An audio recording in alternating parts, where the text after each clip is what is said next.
మనసులో ఒక ఆలోచన వచ్చిన తర్వాత అది తీర్చుకోకుండా నేను అస్సలు ఉండలేను. ఆ పురిటి సంగతి ఏదో కాస్త చెప్పొచ్చు కదా. ఏం చెప్పమంటావు? ఏం చెప్పమంటావు? గబ్బిళ్ళంలా వేలాడకపోతే వెళ్ళొచ్చుగా. అది కాదు సీత, ఆల్రెడీ పిల్లాడు పోయాడు అంటున్నారు, మళ్ళీ పురుడు అంటున్నారు. అదే కొంచెం కన్ఫ్యూజ్డ్ గా ఉంది. నువ్వంత కన్ఫ్యూజ్ అవ్వాల్సిన పనేముంది? అయినా మా ఇంటి విషయాలు నీకెందుకు? వెళ్ళిక్కడి నుంచి. చూడు సీత, చెప్పేది విచిత్రంగా ఉంటే నేను అడగనా ఏంటి? చూడు సావిత్రక్క, మీరంతా చెప్పేది వింటుంటే నాకు విచిత్రంగా ఉంది. మసిపూసి మారేడుకాయ చేయకుండా అసలు విషయం చెప్పొచ్చు కదా. మారేడుకాయ లేదు, నేరేడుకాయ లేదు, వెళ్ళవే. అసలు విషయం దాచి తల్లి కూతుళ్ళు ఇన్ని దబాయింపులు దబాయిస్తున్నారంటే అసలు జరిగింది వేరేదో ఉందనిపిస్తోంది. దాచుకోండమ్మా, దాచుకోండి. ఈవేళ కాకపోతే రేపు తెలీదా ఏమిటి? ఏదో పక్కింటి వాళ్ళు మా సావిత్రక్క కదా అని చెప్పి అడగడానికి వచ్చాను. ఏదో చిన్న అభిమానంతో అడిగానంతే. నీది అభిమానం కాదు, ఆరాటం. నిజంగా అభిమానం ఉన్నవాళ్ళు ఇలా వాకిట్లో ఉండగానే పక్షుల్లా వాలరు. సరే, మేము దాస్తున్నామని నువ్వు మనోవేదన పడి మంచం ఎక్కడం ఎందుకు? చెప్తాను విను. ఆ అమ్మాయి గర్భంలో కమల పిల్లలున్నారు. ఒక శిశువు మరణించినా మరో శిశువు గర్భంలో అలాగే ఉంది. బీహార్లో ఇలాంటి అద్భుతం జరిగింది. ఓ ప్రసవం తర్వాత 60 గంటలకి మరో ప్రసవం జరిగింది. అలాగే ఈ అమ్మాయి విషయంలో కూడా జరుగుతుంది. అర్థమైందా? చాలా. కమల పిల్లల్లో ఒకరు పోయారు, తర్వాత మరొకరు పుట్టారు. కోటికొక కేసు ఇలా ఉంటుందంట. సరేనా? తృప్తి పడిందా నీ ఆత్మ? ఇంక వెళ్ళు. అంతా బానే ఉంది కానీ అసలు ఆ స్వర్ణ ఇక్కడికి ఎందుకు వచ్చింది? ఆ మంగమ్మ గారు వాళ్ళ ఆయన ఇక్కడికి ఎందుకు వచ్చారు? ఏదో నూనె కాలు అన్నారు, అసలేంటి? ఏమ్మా పొడి ముక్కలు వదులుతున్నావంటే దాని వెనకున్న పొడుపు కథంతా తెలిసే ఉంటుంది కదా. నువ్వు విన్నది, చూసింది, జరిగింది అంతా నిజం, సరేనా? విసిగించి మా ప్రాణాలు తీకు తల్లి, వెళ్ళు. నానా, ఈవిడి గారు మంచి మనిషి కాదు, మాటకు అస్సలు వినదు. అంటే ఏంటి సీత నీ ఉద్దేశం? మెడ పట్టుకు తోస్తే గాని కదలదు అని. ఇప్పుడు నువ్వు వెళ్తావా, నెట్టమంటావా? సీత, ఏయ్ పో, ముందు అవతలికి వెళ్ళు. నీకు పని పాట లేకపోతే మాకు పనులు లేవనుకుంటున్నావా? ముందు నువ్వు వెళ్ళ అవతలికి. ఓహో, చాలా ఉందే. మీకింతుండబట్టే దానికి అలా జరిగింది. ఇదిగో మరీ అంత మిడిసి పడకండమ్మా. వెళ్ళ అవతలికి. చూసావా అదెలా అంటుందో? అది ఇప్పుడు వీధి వీధంతా చాటింపు వేస్తుంది. అమ్మా, స్వర్ణ పురుడు పోసుకుంది. ఈవిడ పుక్కుడి పురాణాలు ఎన్ని చెప్పినా ఎవ్వరూ పట్టించుకోరు. నువ్వు వదిలే. లోకులు పలు కాకులు అంటారు, అంటూనే ఉంటారు. అనని పడ్డవాళ్ళు చెడ్డవాళ్ళు కాదు. పట్టించుకోకుండా తన పని తను చేసుకుపోవడమే మంచి వాళ్ళ లక్షణం.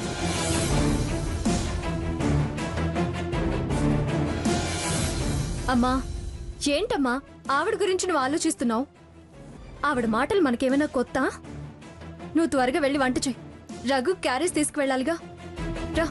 రండి నాన్న. పద. తాళమిటివు.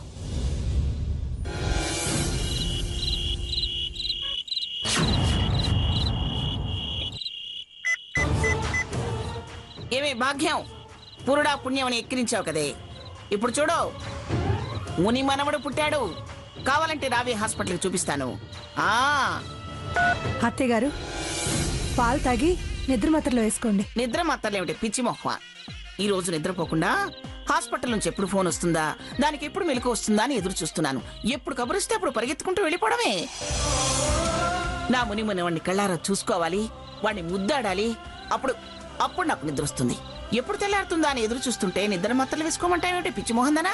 ఇంక్యుబేటర్లో పెట్టారు కాబట్టి మనం ఆగాల్సి వచ్చింది, లేకపోతే మీరు ఆగేవారా?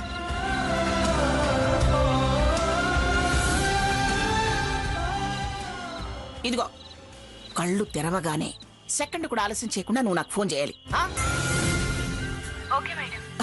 ఇదిగో ఇదిగో, మరి తొందర ఎక్కువ దీనికి ఫోన్ పెట్టేసింది. ముందు పాలు తాగండి అత్తయ్య గారు. అబ్బబ్బబ్బా, సంతోషంతో కడుపు నిండిపోయి ఉంటే పాలు పళ్ళు అంటావేమిటే? ఉండు, ముందు ఫోన్ చేసి కనుక్కొని.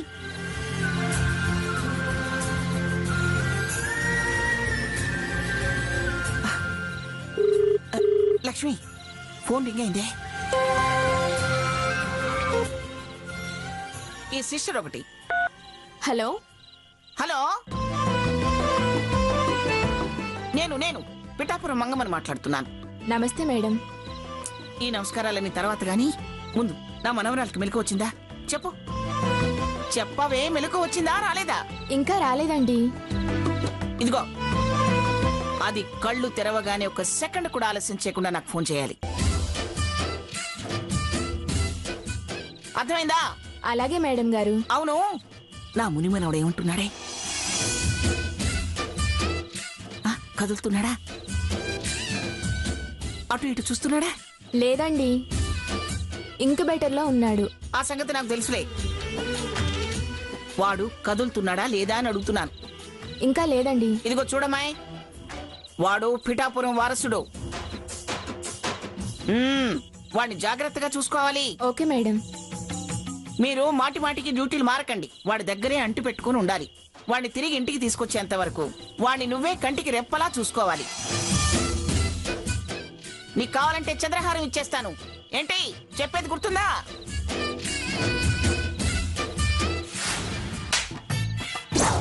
ఉంగరం ఇటువో. ఇదిగో, వాడిని తాకే ప్రతిసారి శానిటైజర్ రాసుకో. కేసి మరీ ఎక్కువగా పెట్టద్దు, కొంచెం తక్కువగా పెట్టు. ఎప్పుడు వెళ్తురుండేలా బెడ్ ల్యాంప్ పెట్టు. చీకటంటే వాడి తండ్రికి భయం కదా, వీడికి అదే భయం ఉంటుందేమో. అర్థమైందా నీకు? అలాగే మేడం. ఇదిగో వాడికి ఏదైనా ఇన్ఫెక్షన్ సోకిందని తెలిసిందనుకో, జాగ్రత్త. గంటకి ఫోన్ చేస్తుంటాను, సమాధానం చెప్పు. సరే మేడం. అత్తయ్య గారు, ముందు పాలు తాగండి. అబ్బాబ్బాబ్బా, నీకు వాళ్ళేమిటి పాలు పళ్ళు అంటావు? నాకేం తినబుద్ధి కావట్లేదే. వాడి మీదే మనసంతా పీకుతుంది.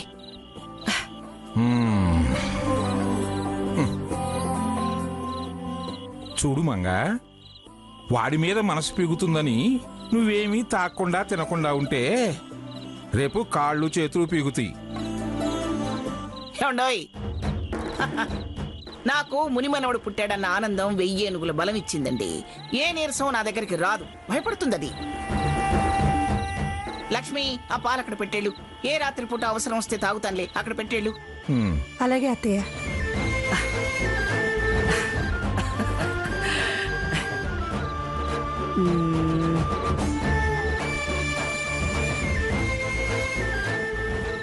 ఏమండి, వాడెవరి పొరుకులో ఉండి ఉంటాడు?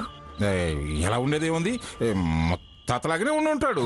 ఏ, నా పోలికి వచ్చి ఉండకూడదా? జనరల్ గా మగాళ్ళకి మగాళ్ళ పోలికలు, ఆడవాళ్ళకి ఆడవాళ్ళ పోలికలే వస్తాయి. ఏ సైన్స్ చెప్పింది?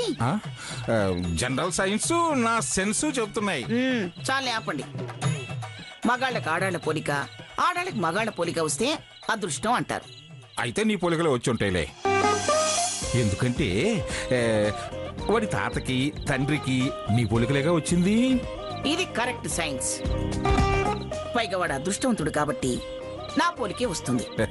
ఒక అదృష్టవంతుడే కాదే, శ్రీమంతుడు కూడా. అందుకే నీ పోలికే అయి ఉంటుంది. ఇప్పుడు మళ్ళీ ఆ ఫోన్ ఎందుకే? ఎవరికి ఫోన్ చేసి పోలికలు కనుక్కుంటావు? ఫోను పోలికలు కనుక్కోవడానికి కాదు, వాడి పొజిషన్ కనుక్కోవడానికి. ఈ సిస్టర్ ఒకటి ఎప్పుడు బిజీగానే ఉంటుంది, ఫోన్ ఎత్తదు. అమ్మో, 12 కావస్తుంది.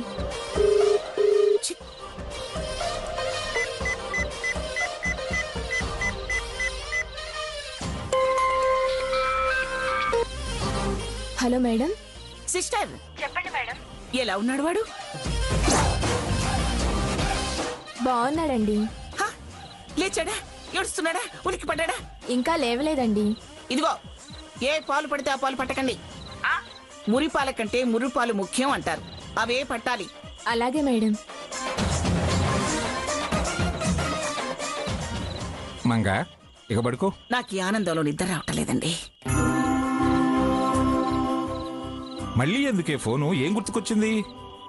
నాకు వాడు తప్ప ఈ టైంలో ఎవరు గుర్తురారు. ఈ సిస్టర్ ఒకటి ఫోన్ లిఫ్ట్ చేయదు వెంటనే. వాడు లేచి ఏడ్చాడా లేదా అని తెలుసుకోవడానికి ఆ సిస్టర్ని ఎందుకే ఏడిపిస్తావు? ఇలా నువ్వు మేలుకొని ఇక్కడ నన్ను అక్కడ వాళ్ళని ఎందుకే డిస్టర్బ్ చేస్తావు? తెల్లారిన తర్వాత వాడదాంలే, పడుకో. చూడండి, మీకు మళ్ళీ తిండి నిద్ర తప్ప మరే ఫీలింగ్ లేని దాన్ని కాదు నేను. ఏదో నా మురిపు నాది, నా ఆనందం నాది. మీకంత డిస్టర్బెన్స్ గా ఉంటే వేరే గదిలోకి వెళ్ళి హాయిగా గురక పెట్టి మరీ నిద్రపోండి. వెళ్ళండి. సిస్టర్. లేదండి, ఇంకా లేవలేదు. మంగా పడుకోవే. చెప్పాను కదండి, మీరు వెళ్ళి పడుకోండి. మీకెందుకు, మీరు వెళ్ళండి. అమ్మో, 12 అయిందండి. ఇప్పుడు ఖచ్చితంగా లేచి ఉంటాడు. ఉండండి. సిస్టర్, రింగ్ అన్నా అవనివే. రింగ్ అవ్వలేదు కదూ. అసలు డైల్ చేసావా? చేస్తున్నా. అన్నీ గమనిస్తారు.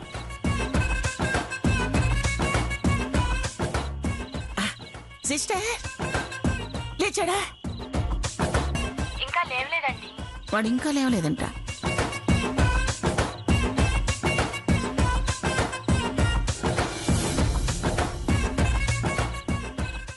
ఇప్పుడు లేచి ఉంటాడు.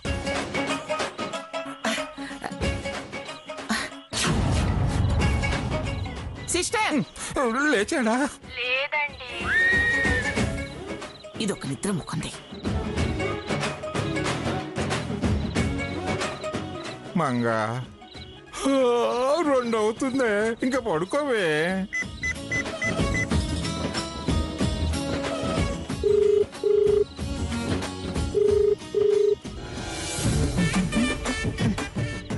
ఈయనకెప్పుడు తిండి నిద్ర తప్ప వేరే పని లేదు. ఇప్పుడు ఈ సిస్టర్ నిద్రపోయి ఉంటుంది.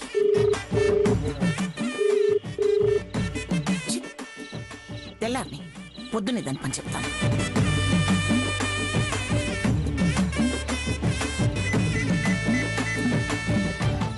సిస్టర్, వాడిని చూడాలి. నా కొడుకు ఎలా ఉన్నాడో చూడాలి. పిఠాపురం వంశోద్ధారకుడు ఎలా ఉన్నాడో చూడాలి. రేపటిదాకా ఆగే ఓపిక నాకు లేదు. వెంటనే వెళ్ళి చూడాల్సిందే.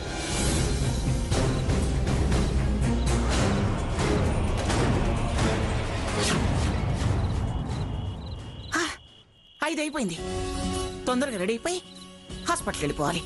ఏ లక్ష్మి, రావే, తొందరగా వెన్నీళ్ళు పెట్టు. అమ్మయ్యా, రావే తొందరగా, రావే. అబ్బా,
నువ్వే మా మధ్య రాయబారివి కావాలరా.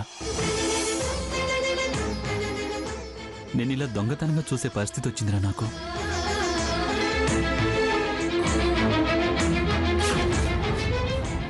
ఏ తండ్రి ఇలాంటి శిక్ష అనుభవించి ఉండడు. పసిపిల్లాడివి, నువ్వు దేవుడితో సమానం. నా మనసు విప్పి నీతో నిజం చెప్పుకుంటున్నాను. నారాయణుడి నారాయణ మంత్రం ప్రహ్లాదుడిని విష్ణు భక్తుడిని చేసిందట. నా మాట విని మీ అమ్మకు నువ్వే అర్థమయ్యేలా చేయాలి.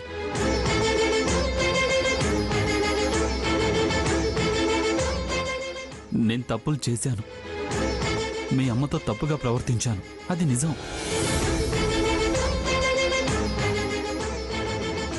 కానీ ఇప్పుడు మారానురా, నిజంగా మారాను.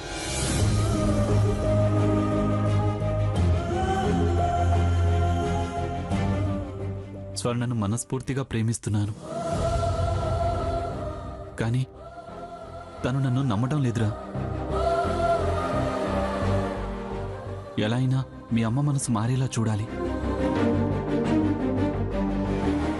ఎరా కన్నా, నువ్వైనా నన్ను నమ్ముతావుగా? నా బాధ అర్థం చేసుకుంటావుగా?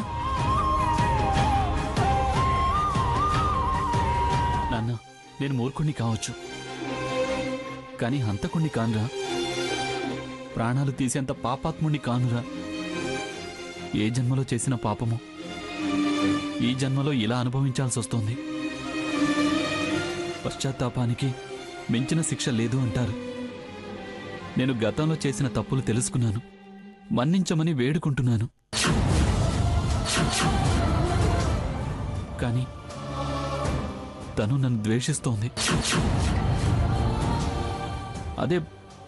అదే భరించలేకపోతున్నానురా. తన నమ్మకాన్ని తిరిగి ఎలా పొందాలో నాకు అర్థం కావడం లేదురా.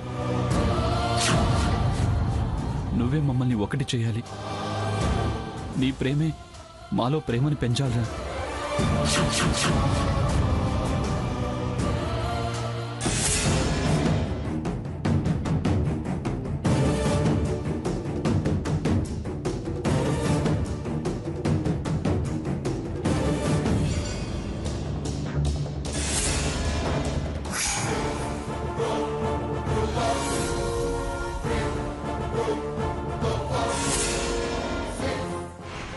ఎవరు ఎవరు ఎవరంటుండే? ఎవరు?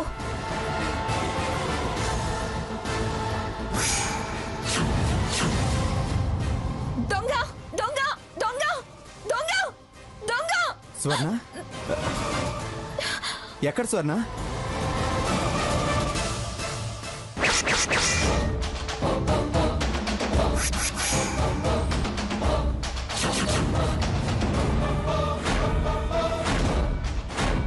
సాకే, నువ్వా? నువ్వెప్పుడొచ్చావురా? ఎందుకొచ్చావు? ఇలా రావడం ఏంటి సార్? నేను వద్దని చెప్పాను కదా. నా కొడుకుని చూడాలనిపించింది అన్నయ్య. చూడాలనొచ్చావా? వేసిన ప్లాన్ లో ఓ సాల్తే పోయింది, ఓ సాల్తే మిగిలింది. ఎలా వదిలించుకోవాలా అని అనుకుంటుంటే మళ్ళీ వీడు పుట్టాడేంటా అని. ఎలాగో డాక్టర్లు ఐసీయూలో పెట్టారు, ఇదే మంచి ఛాన్స్. ఇద్దరిని ఒకేసారి లేపేయచ్చనొచ్చావా? అయ్యో, అలా ఆవేశపడకండి. నా పిల్లాన్ని రక్షించుకోవడం కోసం నాకేమైనా పర్వాలేదు, నేనేమైనా చేస్తాను. గద్దలా నా పిల్లాన్ని ఎత్తుకుపోవడానికి, నా ప్రాణం తీయడానికే వచ్చాడు. స్వర్ణ, ఎందుకలా మాట్లాడతావు? ఎంతైనా కన్న తండ్రి కదా, చూడాలని వాడుకుండదా? ఇలా దొంగచాటుగా వచ్చాడంటేనే తెలుస్తుంది. కన్న తండ్రో కసాయి తండ్రో, కన్న పిల్లల్ని తినే విష సర్పం లాంటి మనిషి. స్వర్ణ, వద్దు. నువ్వు 1,00,000 సార్లు మారాను అన్నా నేనొక్కసారి కూడా నీ మాట నమ్మను. సిస్టర్, పోలీసులకి కంప్లైంట్ చేయి, నా పిల్లాన్ని ఎత్తుకుపోవడానికి వచ్చాడని. స్వర్ణ, అర్థం లేకుండా మాట్లాడుకు. మీ విషయం ఊరంతా తెలియాలా? ఊరికే అన్నింటికీ ఆవేశపడ్డం కాదు, తర్వాత పరిస్థితుల గురించి కూడా కాస్త ఆలోచించాలి. బావా, నన్ను భయపెట్టాలని చూడకు. కలిసి కాపురం చేయాలనుకుంటే బతుకు గురించి, భవిష్యత్తు గురించి ఆలోచించాలి, భయపడాలి. కానీ నేను ఇక నుంచి ఆయన గారి కోసం కాదు, నా కోసం, నా బిడ్డ కోసం బతకాలనుకునేదాన్ని. నాకు నా కొడుకు బతుకు ముఖ్యం, ఈ మహానుభావుడు కాదు. సిస్టర్, పోలీసులకి ఫోన్ చేయి. స్వర్ణ, ప్రతిదానికి ఓ హద్దు ఉంటుంది. నువ్వు రేపటి గురించి ఏ నిర్ణయం తీసుకున్నా అది తీసుకోవాల్సిన టైం ఇది కాదు. అయినా పోలీసులకు కంప్లైంట్ ఇస్తే వాళ్ళొస్తే ఏం జరుగుతుంది? వీడు హాస్పిటల్ డైరెక్టర్, ఎప్పుడైనా విజిట్ చేయొచ్చు. పిల్లాన్ని ఎత్తుకెళ్ళడానికి వచ్చాడనగానే పోలీసులు నమ్ముతారా? పోనీ నువ్వెవరో అయితే అది వేరే విషయం. వీడి భార్యవి, వాడు వీడి కొడుకు. ఊరికే కంప్లైంట్ ఇవ్వగానే వాళ్ళు అవన్నీ ఆలోచించరా? నువ్వైనా ఎందుకు ఈ టైంలో రావడం?